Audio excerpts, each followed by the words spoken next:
Hola, nos encontramos frente a la estatua de Cánovas del Castillo, aquí en la Plaza de la Marina Española, al lado del edificio del Senado en Madrid. Este hombre fue presidente del gobierno cuando estaba la guerra de Cuba. Este fue el autor de la frase "hasta el último hombre y la última peseta". Yo soy Pedro Enrique Pujals y este es mi canal histórico El Tesoro del Presidente. Si quieres conocer más sobre la vida de este personaje, acompáñame en el vídeo. Atribuida a Cánovas del Castillo, la frase "hasta el último hombre y la última peseta" expresaba la firme voluntad del gobierno de mantener a Cuba como parte integrante de la nación española, en el contexto de la Revolución Independentista de 1895 en la isla. Como curiosidad, podemos decir que la peseta entonces apenas tenía 11 años, y la gente todavía con cierta nostalgia calculaba los dineros en escudos. Había pasado algo así como lo que vivimos con la introducción del euro. Se ha acusado a Cánovas de intransigente y soberbio a causa de esta atroz promesa, pero hagamos un poco de historia. España sufrió casi medio siglo de inestabilidad. Pronunciamientos, levantamientos carlistas, la Revolución Gloriosa, que fue simultánea con la primera guerra independentista en Cuba, el reinado de Amadeo de Saboya, la República y finalmente la Restauración Borbónica. En la superación de este periodo crítico, Antonio Cánovas había jugado un papel fundamental. Para saber más de este periodo de nuestra historia, les recomiendo los vídeos de mi canal, de los que dejaré un enlace al final. Pero ya la situación interna de España parecía consolidada en la regencia de la reina María Cristina, a la espera de la mayoría de edad de Alfonso XIII, su hijo.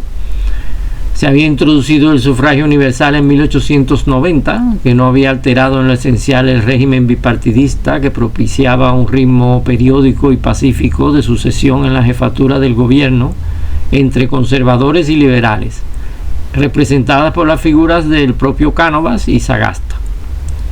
La situación económica del país tampoco era mala, y la última recesión, 4 años antes, era ya apenas un recuerdo.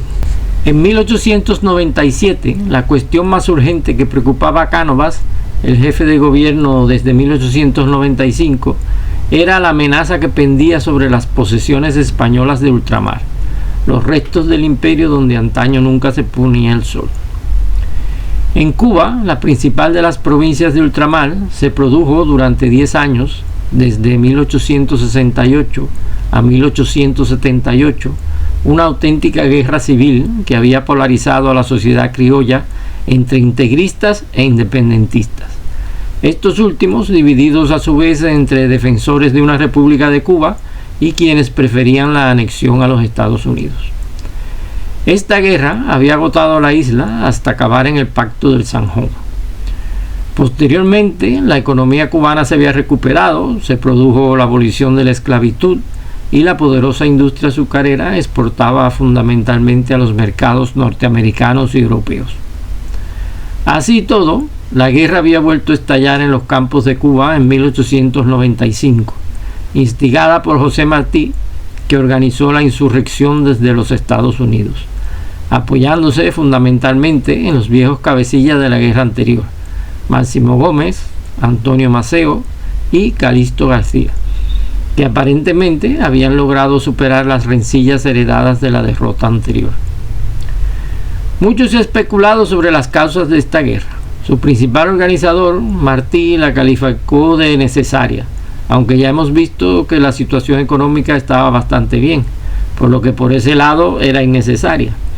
En lo político, se alega que España no había cumplido con lo pactado en el Zanjón, pero es que los independentistas tampoco, porque no habían parado de conspirar y provocar levantamientos e invasiones expedicionarias a la isla. Hasta un conato de guerra hubo, conocido como la Guerra Chiquita. Esta situación de inestabilidad política en la isla impedía las reformas previstas en el pacto, o servía de pretexto al sector radical opuesto a la independencia dentro de Cuba para oponerse a esta reforma, o sea que le daba munición a los integristas. A pesar de que Martí murió en su primer combate, apenas poner el pie en tierra cubana, la causa independentista se mantuvo. Sagasta, del Partido Liberal, era el presidente del gobierno cuando estalló el alzamiento separatista en febrero de 1895. Dispuso el envío de unos miles de soldados a Cuba y aprovechó la primera ocasión para presentar la dimisión, de modo que el marrón recayera en el Partido Conservador, a pesar de que Cánovas, jefe de la oposición, le había ofrecido su apoyo y solidaridad. Este cambio de gobierno acarreó la dimisión del capitán general de Cuba, Callejas. Presidido el nuevo gobierno por Antonio Cánovas, este aprobó el nombramiento, universalmente aplaudido, de Arsenio Martínez Campos para sucederle en el mando político y militar de Cuba. Cánovas tenía la opinión de que Martínez Campos había dejado un buen recuerdo en Cuba y era el hombre indicado para restablecer la paz en la isla por medios pacíficos, o sea, repetir la jugada del Pacto del Zanjón, del cual había sido mullidor, y lograr una paz mediante una negociación. Aquí Cánovas no demostró la dureza y la intransigencia de que después se le acusó. Los intentos apaciguadores de Martínez Campos sí que chocaron con una intransigencia, pero de los separatistas, y la guerra cobró terrible incremento. Los mambises llevaron el incendio y la destrucción al occidente de la isla, a donde nunca antes había llegado la guerra, aprovechándose de las prácticas conciliadoras y de mano suave de Martínez Campos. Enfrentado a este fracaso, Martínez Campos pidió el relevo y aconsejó nombrar para el puesto al general Weyler, un militar puro y duro que combatió la insurrección con tácticas similares. A la guerra opuso más guerra. A pesar del coste económico y humano, en el terreno militar la estrategia de Weyler en Cuba había sido exitosa. En 1897 pacificó las provincias occidentales y fue capaz de aislar geográficamente la insurrección en Oriente mediante la trocha y separarla de la población local mediante la reconcentración. El gobierno de Cánovas estaba convencido de que la proyectada ofensiva militar de Weyler en 1898 en el oriente de la isla sería capaz de obligar a los revolucionarios a negociar. Para ello estaba dispuesto a asumir el coste político internacional, sobre todo por parte de la prensa norteamericana, que acusaba la dureza en términos humanos de la guerra en Cuba. Pero el 8 de agosto de 1897, Cánovas del Castillo moría en el balneario de Santa Águeda, en un atentado. El anarquista italiano Miguel Angiolillo le disparó a bocajarro 3 tiros en la cabeza, el pecho y la espalda. Si había llegado a España y había elegido este objetivo, fue gracias al dinero y a las instrucciones que le había proporcionado el representante del Partido Revolucionario Cubano en París, el doctor puertorriqueño Betances. Analicemos un poco esta conexión cubana. Ramón Emeterio Betances, médico puertorriqueño, ocupaba en 1897 el cargo de delegado del Partido Revolucionario Cubano en París. En 1896 se había fundado en Roma un Comité Central por la Libertad de Cuba, encabezado por el cirujano Federico Falco. Este comité recibía ayuda de partidos socialistas y de extrema izquierda. A favor de los rebeldes cubanos, celebraba mítines, colectas y reclutaba voluntarios para ir a pelear a la manigua. Organizó una protesta en Génova por la construcción del acorazado Cristóbal Colón, encargado por España y perdido en la batalla naval de Santiago de Cuba algunos años después. Todo lo que molestara a España era útil para Betances, y entonces pues entró en comunicación con Falco. Hay que señalar que Estrada Palma, que era el delegado de la Junta Revolucionaria en Nueva York, no estaba de acuerdo con estos aliados italianos. No quería que fuesen a Cuba debido a su nula experiencia militar y por pertenecer a sectores políticos incompatibles con los dirigentes independentistas de Nueva York. Pensaba que traerían más problemas que beneficios. No obstante esta posición, algunos italianos lograron llegar a la manigua, como Oreste Ferrara o el propio doctor Falco. Angiolillo, el asesino, había escapado de Italia por estar perseguido por sus actividades anarquistas. Llegó a Barcelona en medio de la conmoción por los bombazos que pegaron los anarquistas en la calle Cambios Nuevos y el Teatro del Liceo, que ocasionaron gran cantidad de muertos inocentes. Estos atentados desataron persecuciones policiales y ejecuciones. por lo que Angiolillo huye de nuevo hacia Londres. Allí es que se decide a cometer un atentado contra alguna autoridad española, para vengar las 5 penas de muerte que había firmado Cánovas contra los anarquistas de Barcelona. Desde Londres viaja a París, en donde, por recomendación de otros anarquistas que vivían ya en París, se entrevista con Betances en su despacho de la delegación cubana. Según testigos, Angiolillo le pidió ayuda económica a Betances para ir a España a matar a la reina regente y al rey niño Alfonso XIII.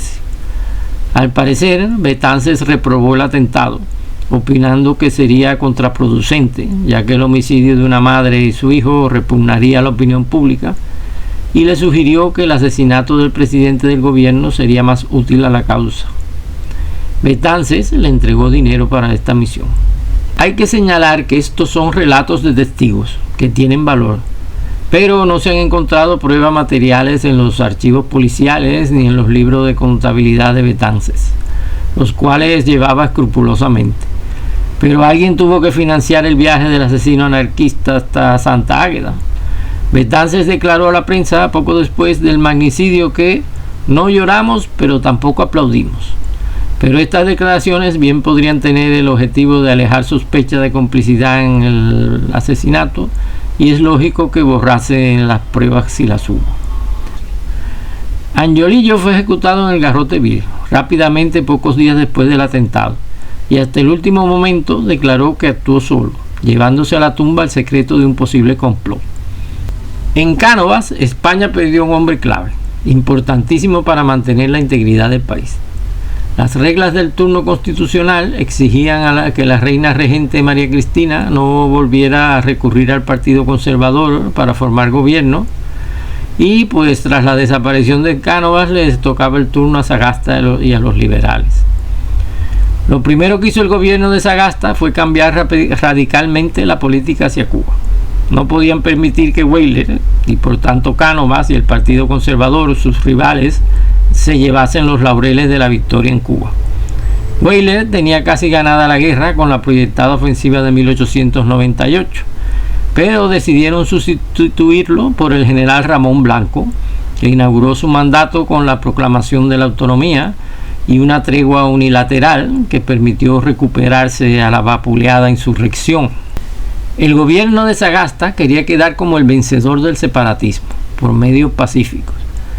Quienes hayan vivido la historia reciente de España, particularmente la lucha contra ETA, el cambio de gobierno entre Aznar y Zapatero, que decretó también una tregua unilateral, quienes hayan escuchado en los medios algo sobre el caso Faisán, entenderán lo que pasó y comprenderán que estos usos no han desaparecido de la política española. El mensaje del nuevo gobierno fue entendido de manera muy diferente en La Habana por la población proespañola. Lo que entendieron fue que el gobierno de Sagasta no estaba firme en mantener el esfuerzo militar y económico que representaba la lucha en Cuba. La consigna de Cánovas había cambiado. Ahora era ni un hombre más ni una peseta más. Y cundió la desmoralización y la desconfianza en la victoria, a pesar de los éxitos militares que había alcanzado el depuesto Weyler. Muchos autonomistas se pasaron al campo insurrecto y hubo como un efecto llamada hacia el campo insurrecto. Para mí, mi opinión personal es que la frase "hasta el último hombre y la última peseta" expresa como ninguna otra el esfuerzo descomunal que hizo España para retener a Cuba como parte integrante del reino. Fue un sacrificio enorme, gastaba 38 millones de pesetas en oro mensuales, mucho más de lo que obtenía de los impuestos de la isla. Había enviado al Caribe 200.000 de sus hijos como soldados, de los que muchos murieron por enfermedades y bajas de combate. Envió una flamante escuadra de buques, conscientes de que tenían muy pocas posibilidades de regresar, y se enfrentó sin dudarlo con el poderío de una potencia del calibre de los Estados Unidos. Ninguna otra nación de las que ha dependido Cuba durante su historia, ni de las que dependerá en un futuro, ni los Estados Unidos, ni la Unión Soviética, ni Venezuela o Rusia, hará por Cuba lo que hizo España. Aún hoy otorga la nacionalidad a 2 generaciones de descendientes de españoles nacidos en Cuba. Creo que los cubanos deberíamos reconocer esto y ser un poco más objetivos. Creo que ya va siendo hora de reevaluar la historia de las guerras independentistas desde un punto de vista más realista y menos demagógico y patriotero. Deseo que me dejen su opinión y sus comentarios sobre este vídeo, tanto a favor como en contra, y podemos así debatir. Si les ha gustado el vídeo, por favor dejar un like, esto me ayuda mucho. Recuerden suscribirse al canal y activar la campanita de las notificaciones para que no os perdáis las próximas entregas. Hasta luego.